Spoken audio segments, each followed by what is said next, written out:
Dari kawasan Kuta kita beralih ke Sanur Village Festival kembali digelar. Ajang tahunan ini pun menyuguhkan berbagai atraksi hiburan seperti seni budaya, kuliner, dan juga kegiatan menarik lainnya.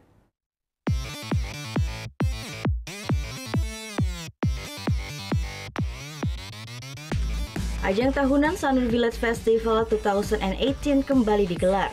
Berbagai atraksi seni budaya, kuliner, dan atraksi lainnya selalu disuguhkan di Sanur Village Festival. Salah satunya adalah body painting. Sebanyak 13 model dan pelukis turut memeriahkan gelaran yang berlangsung di pantai Matahari Terbit Sanur dan Pasar. Goresan demi goresan kuas dan cat pun meliuk-liuk di tubuh para modelnya. Tema yang diangkat pun beragam, mulai dari kritik sosial, alam, budaya, dan lain sebagainya. Ya tantangannya sih sebetulnya karena ini di ruang publik ya tantangannya kerumunan massa sih sebetulnya. Kalau secara teknis bisnis lukis sih enggak ada karena sama aja sebetulnya kita melukis di kanvas.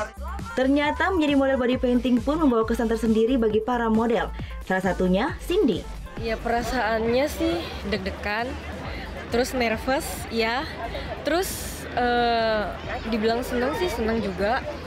Ya awalnya sih deg-degan gitu aja sih Kak, cuma lama-lama kalau udah kenal sama pelukisnya, udah berbaur sama orang-orang sini, sama panitia-panitianya, udah sih enak. Seru juga sih. Selain body painting, Sanur Village Festival juga menyuguhkan atraksi lainnya, seperti seni memahat es atau ice carving. Lebih dari 10 seniman pahat berkolaborasi menghasilkan karya terbaiknya.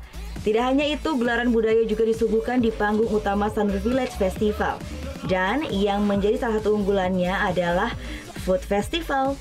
Pengunjung pun dimanjakan dengan berbagai pilihan makanan, mulai dari makanan tradisional hingga internasional. Buat yang acara di Sanur ini, pertama kali aku kesini juga, acaranya keren banget. Terus juga mengembangkan pariwisata Bali tentunya, terutama di daerah Sanur. Aku menikmati banget banyak makanan-makanan, banyak minuman, dan terutama banyak seni-seni yang lain yang bisa kita nikmatin di sini. Pokoknya semoga acara ini tetap berlangsung ya. Gelaran Sanur Village Festival 2018 mengusung tema Mandala Giri. Kegiatan ini berlangsung sejak 22 hingga 26 Agustus 2018. Selain sajian hiburan dan makanan, gelaran Sanur Village Festival juga diisi dengan beragam permainan tradisional dan aksi peduli lingkungan yang diikuti wisatawan domestik maupun mancanegara. Surya Sanjaya melaporkan untuk NET. Oh iya beneran? Iya, oke. Tapi gue pernah. Nah, udah kan untuk beritanya? Jangan lupa di subscribe, di like, dan juga di komen ya akun YouTube dari Net Bali. Terima kasih udah subscribe. Yang belum, jangan sampai lupa. Di sebelah sini nih. Tetap subscribe.